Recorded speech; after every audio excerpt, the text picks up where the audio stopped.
이야기를 꺼내기 전에 제 소개부터 해야겠군요. 저는 올해 72, 이름은 김정우입니다. 사람들은 나이를 먹으면 감정이 무뎌진다고 하지만 저는 그렇지 않았습니다.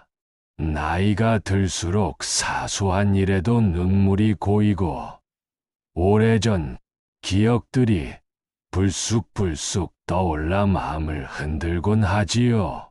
아내가 세상을 떠난 지 벌써 10년이 지났습니다. 자식들은 제 삶과는 멀어진 듯 각자 바쁘게 살아갑니다. 집은 언제나 고요했고 그 고요함은 오히려 제 마음을 더 무겁게 만들었습니다. 새벽 4시면 어김없이 눈이 떠지는데 옆자리는 차갑게 비어있고 창밖은 아직 어둠 뿐. 오늘 하루는 또 어떻게 보내나 하는 한숨이 절로 나오곤 했습니다. 그러다 어느 날 오랫동안 열어보지 않았던 서랍 속에서 작은 나무 상자를 발견했습니다. 모서리가 닳아있고 오래된 냄새가 배어있는 상자였죠. 뚜껑을 열자 빛바랜 사진첩, 낡은 넥타이, 그리고 노랗게 변한 봉투 하나가 있었습니다. 호기심에 봉투를 뜯어보니 그 안에는 젊은 시절 제 첫사랑이었던 영희가 쓴 편지가 들어있었습니다. 마지막 문장에 이런 글귀가 적혀 있었습니다.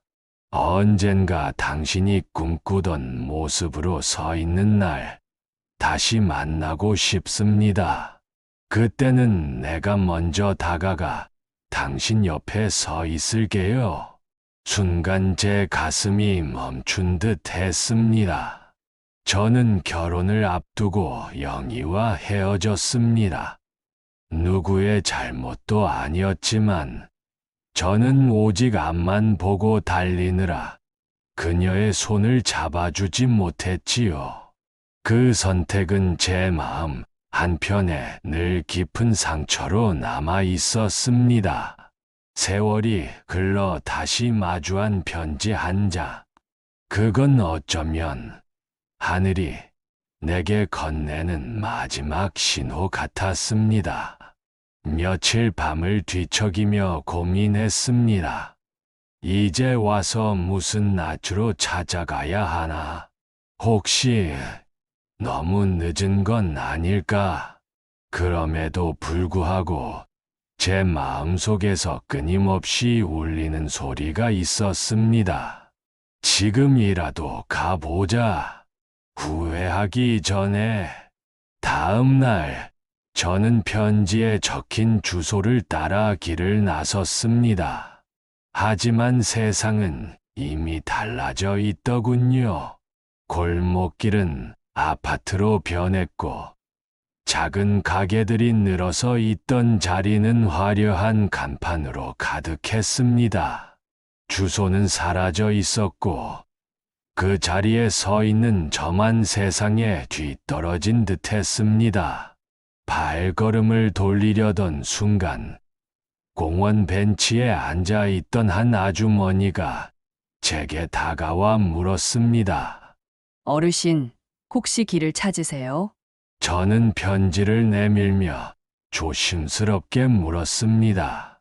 아주머니는 봉투를 보더니 고개를 끄덕이며 말했습니다. 아, 그 집은 이제 없어졌어요. 그분이라면 지금 근처 요양원에 계신 걸로 알아요. 그 말을 듣는 순간 제 심장은 크게 내려앉았습니다. 요양원 복도를 걸어 들어갈 때 제 다리는 자꾸만 힘이 풀렸습니다. 이름표 앞에 멈춰선 순간 오래전 그 이름이 제 눈에 들어왔습니다. 김영희. 문을 열자 그녀는 창가에 앉아 있었습니다. 세월의 흔적이 얼굴에 깊게 남아 있었지만 눈빛만은 예전 그대로였습니다. 저를 보자 놀라며 미소를 짓더군요. 정우 씨 맞죠? 그 한마디에 저는 참아왔던 눈물이 터지고 말았습니다. 아내의 빈자리에선 울지 못했던 제가 첫사랑 앞에서는 아이처럼 울어버린 것이지요. 우리는 오래도록 이야기를 나눴습니다. 젊은 날 하지 못했던 말들, 헤어지고 난 뒤의 세월, 그리고 여전히 남아있는 그리움까지. 제가 물었습니다. 왜 그때 아무 말 없이 떠난 거야? 그녀는 제 손을 꼭 잡고 조용히 대답했습니다. 당신이 꿈꾸던 길을 막을까봐 두려웠어요. 그래서 나는 뒤에서 당신을 응원하는 걸로 만족했죠.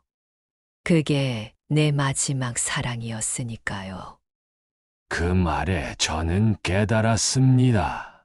저 혼자만 아픈 줄 알았는데 그녀도 저만큼 힘들었다는 것을요. 그날 이후 저는 매일 요양원을 찾습니다. 처음엔 어색했지만 이제는 함께 걷고 옛 노래를 흥얼거리고 가끔은 말없이 앉아 있기만 해도 행복합니다. 예전에는 하루가 덤처럼 느껴졌습니다. 하지만 이제는 하루하루가 선물처럼 다가옵니다. 저는 마음속으로 다짐합니다. 남은 날들은 의미 있게 살자. 하루를 살아도 그녀와 함께. 세월이 흐른 뒤에야 알게 됩니다. 인생에는 누구에게나 두 번째 기회가 있다는 사실을요. 그것이 사랑일 수도 있고, 용서일 수도 있고, 혹은 다시 시작하는 용기일 수도 있습니다. 중요한 건 그 기회는 과거가 아니라, 바로 지금 이 순간에도 우리 앞에 올 수 있다는 겁니다. 이제 저는 더 이상 혼자가 아닙니다.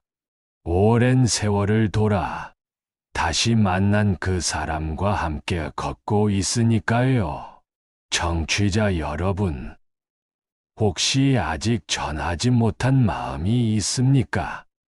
다시 꺼내지 못한 인연, 풀지 못한 오해가 있습니까? 그렇다면 지금이 바로 그때일지도 모릅니다. 우리에게는 언제든 두 번째 기회가 찾아올 수 있으니까요.